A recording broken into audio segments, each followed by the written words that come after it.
Hi guys, it's me again, Jero D, Community Engagement Manager for the National Ambulance Service. I'm here at Cork City Fire Station to bring you on a virtual tour with 5th generation firefighter Kevin Higgins. We're going to have a look in particular at their cardiac response unit and have a look around one of their firefighting appliances.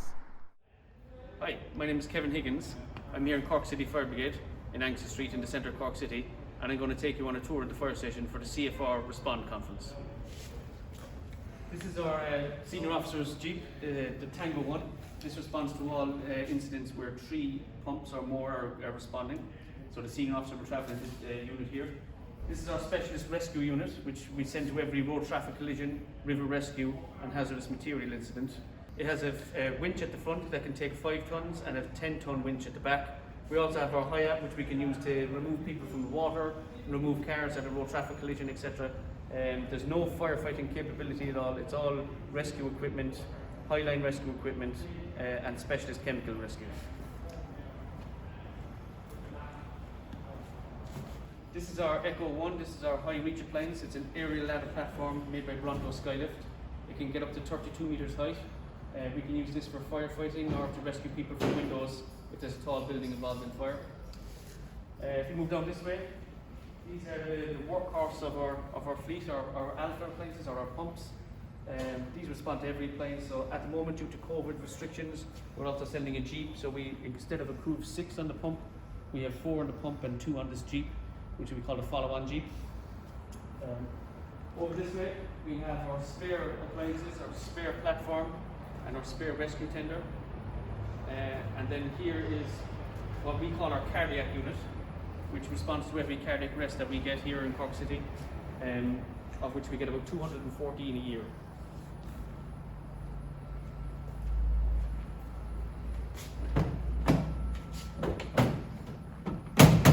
In the back we have our response bag, which contains everything we need, our AED, our oxygen, our BVMs. We also have assorted tools and stuff to make entry into buildings and spare PPE, including our spare COVID kit here on the right. This is manned by a crew of 3, so when the alarm goes off here, the crew of 3 will be pre-assigned to this unit and they respond in this.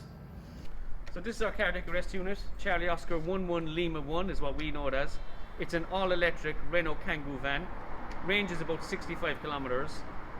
Our base here in the station means that we respond to any cardiac arrest within 8 kilometers of the station. So this covers us to respond to any arrest around the city on a single charge to get back safely. It carries all the equipment we need, plus a range of spares, to ensure that if we get a call while on returning from another call, that we can respond to that call then as well. So we've seen the cardiac unit. Now we'll have a look at Charlie Oscar 11 Alpha 1, which is our main pumping appliance here in Angus Street in Cork City.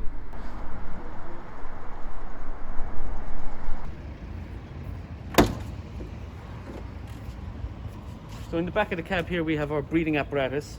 We have 4 BA sets here, which give you about 62 minutes of air. We wear these at all fires to make sure that we're not breathing in toxic fumes. These fumes can be very dangerous to people, and we will have to wear the breathing apparatus to make sure we have a fresh air supply of air at all times.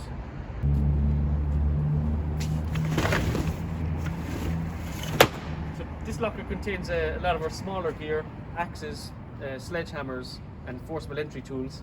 We also have our fan here, which we can use to ventilate the premises. We have a portable pump so we can take water from a river. We also have console for gaining access, as well as assorted tools up on the top shelves. Locker 2, we have our 22mm hose reel, which we use for 90% of our fires. We also have our large diameter hose here. We have 5 70mm hose and 5 45mm hose, which we use for larger fires.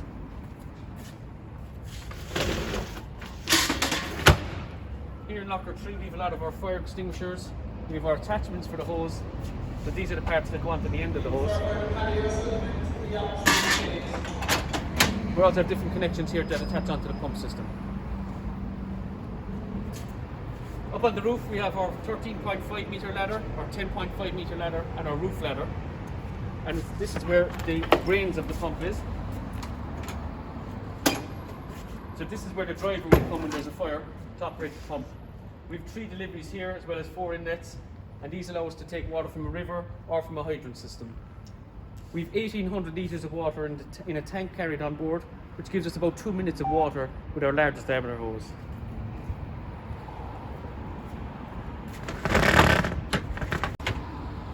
In locker 4 we have our river rescue equipment here down at the bottom. Obviously being centrally based here in Angus Street, river rescue forms a big part of our job.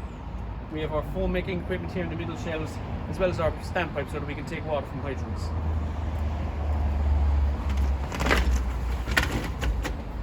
Locker 5 we have another hose reel and hose, as well as our catastrophic hemorrhage kit, which we can use for major bleeding.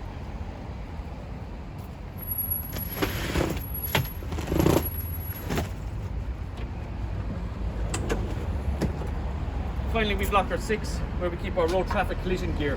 So we have cutters, spreaders and a ram on each of our frontline appliances.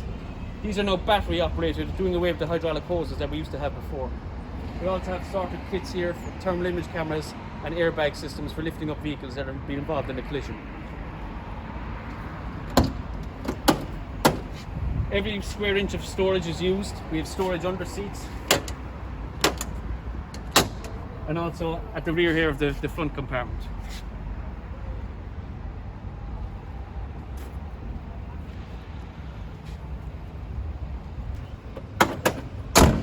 So that gives you an idea of what's contained on one of our fire engines here, or as we call them, a fire appliance.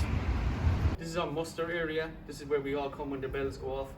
You have your own hook every day that your fire kit hangs up on. We also have our river rescue suits here at the ready so that we're able to respond. Our response time for an emergency is 1 minute, so that's the time from the bell ringing to the time that the truck leaves. So this is where we'll all gather. We'll find out what instant we're going to. We'll don our kit and we'll get on the appliance ready to go. We do have a fire pole. It's over here in the corner of the muster area. However, it's no longer in use. It was decided that it was just as quick to run down the stairs without the safety implications that go with it. We decided to keep it here for nostalgia, just so we can reminisce. We're very traditional in fire service. So we mentioned the nostalgia of the pole. We're full of traditions here in Cork City. We were formed in 1877 as a result of a number of high-profile fires. At the time there was only insurance fire brigades, so if you were lucky enough to have your building insured, the insurance brigade would respond and put out the fire. However, if they found that it wasn't one of their buildings, they'd then leave it burn. So after that, the Cork Corporation got together to form a fire brigade. Started with a crew of 4 initially, based in Sullivan's Quay in a yard. Since then, we've grown to 120 firefighters and around 30 officers. We respond to about 3,000 calls a year. And up until the early 80s, we used to respond to ambulance calls before the creation of the Southern Health Board. So we had 3 ambulances here in Angus Street Station, and we used to respond to every medical emergency around the city and county. We began responding to cardiac arrest here in Cork City again in 2013 in conjunction with the National Ambulance Service. We respond to around 200 calls a year. Last year was 214. We do this from our cardiac unit with a 3-person team. In conjunction with the ambulance service. We're in a great location here in the centre of the city. Our average response time is in and around 4 minutes from the time that we receive the call to the time we get hands on the patient. Not only will we get an ambulance going, you'll also get a fire crew here from the Central Fire Station in Angus Street, and also we work very closely with the Cork City First Responder Group as well as the UCC First Responder Group. We meet them regularly at different incidents. We have a good working relationship with them, and we know exactly what we can do for the patient. The interagency work has really improved the outcome for the patient at the end of the day, which is why we're all doing this CFR. It's very important that teams are able to mix well and that you have a good understanding of the different personalities, the different skills that different groups have. The only thing that's going to happen here is that the patient is going to have an improved outcome at the end of the day. So we're alerted to a cardiac arrest here, the same as any CFR group around the country. It's via text alert. We have 2 phones here in the station. One is retained by the duty officer, who's in charge of mobilisation. The other is located on our cardiac arrest unit. Once the text comes in, it's also linked to our alerter system here in the station, so the bells will go off all over the station, the lights will come on, and the crew for the cardiac unit will be assigned at the start of the shift. So everyone knows who's on it, and the 3 people who are on it can assemble in the muster area and put on their PPE before they respond. The driver will usually put on his or her PPE once they arrive at the scene. The other 2 crew members will be fully gowned up when we arrive, ready to go. Like all CFR groups, information back to ambulance control is critical. So we also use the text back system that every CFR group in the country uses, which is 01 followed by a space followed by the last 3 digits of the incident number. Once you arrive at the scene, 04 is the text to send, and once you are clear, it's 19. If you get an ambulance control message to say stand down from the incident, it's important that you stand down and that you acknowledge that message back to control so that they know that you've been stood down.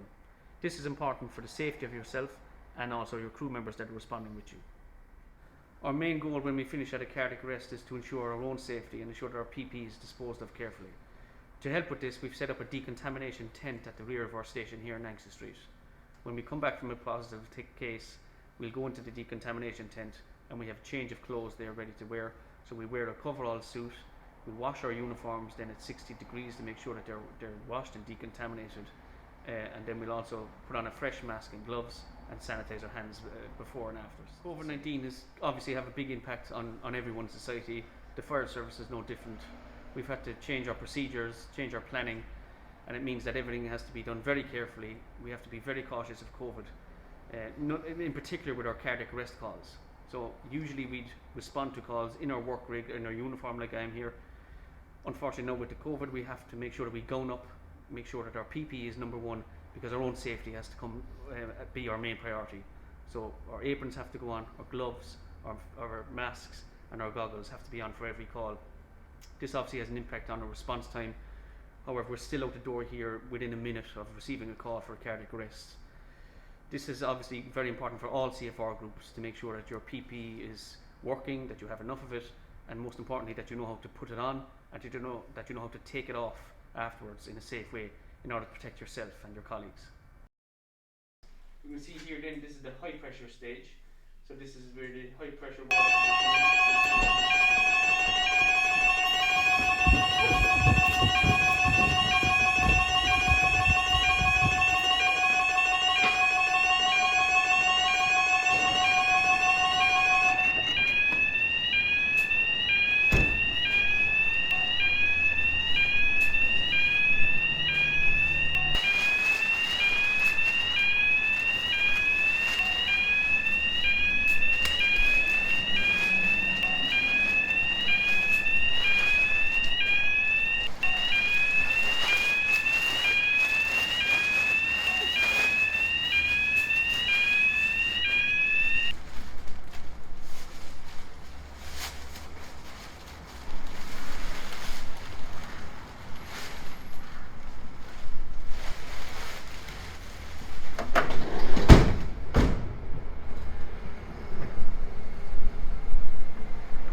Cork City Fire Station.